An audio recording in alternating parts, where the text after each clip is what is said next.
எங்களின் ஆகப்பெரும் அடுத்த வழிகாட்டி. இந்த தமிழ் பெருநிலத்தின் சிவகங்கை பகுதியை கட்டியாண்ட மாபெரும் பேரரசி பெண்ணரசி ராணி வேலு நாச்சியார்.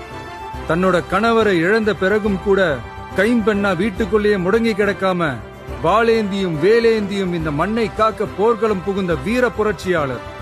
இந்தியாவோட முதல் விடுதலை பெண் போராளி தான் நம்ம வேலு நாச்சியார். நாடாண்ட தமிழச்சி.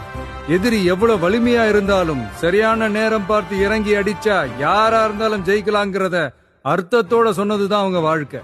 எல்லா சமூகங்களோடவும் இணக்கமா இருந்தது மட்டுமில்லாம அந்த காலத்திலேயே இஸ்லாமிய சகோதரர்களோடவும் நல்லிணக்கத்தோட இருந்தவங்க தான் நம்ம வேலு நாச்சியார். முன்னேற துடிக்கிற சமூகத்துல பிறந்து இந்த மண்ணில் இருக்கிற ஒட்டுமொத்த சமுதாய முன்னேற்றத்திற்கும் சித்தமா இருந்து உழைச்ச உன்னதமான போராளியான கடலூர் மாவட்டத்தைச் சேர்ந்த அஞ்சலை அம்மாளை தான் நம்முடைய இன்னொரு வழிகாட்டியா நாம தேர்ந்தெடுத்திருக்கிறோம். நிறை மாத கர்ப்பிணியா இருந்தப்பவே கொஞ்சம் கூட யோசிக்காமலும் பயமில்லாமலும் போராட்டத்துல கலந்துகிட்டு கைதானவங்க பரோல்ல வெளிவந்து குழந்தை பெத்துக்கிட்டு அதுக்கு அப்புறமும் கை குழந்தையோட கெத்தா சிரிச்சுக்கிட்டே மீண்டும் சிறைக்கு போன ஒரு சூப்பர் லேடி தான், லேடி சூப்பர் ஸ்டார் தான் நம்ம அஞ்சலை அம்மாள்.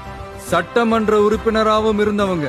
மகாத்மா காந்தி, மகாகவி பாரதி, பெரியார்னு எல்லா பெரியவங்களாலையும் பாராட்டப்பட்ட நம்ம தமிழகத்தோட களங்கமற்ற குலவிளக்கு தான் அஞ்சலை அம்மாள். இதுவரைக்கும் பெண்களை கொள்கை தலைவர்களா வழிகாட்டியா எந்த அரசியல் இயக்கமும் அறிவிச்சதில்லை.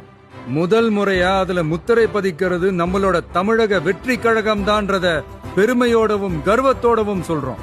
சிறப்பு மிக்க இந்த 5 தலைவர்களையும் கொள்கை தலைவர்கள் மற்றும் வழிகாட்டிகளாக ஏற்று களமிறங்கும் தமிழக வெற்றி கழகம் தமிழக அரசியலின் வெற்றி உலகமாகவும் மாறுவதையே தன் சித்தமாகவும் சித்தாந்தமாகவும் கொண்டு களமாட உறுதியேற்கிறது.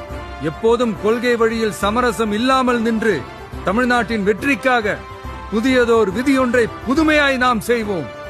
வெற்றி நிச்சயம்.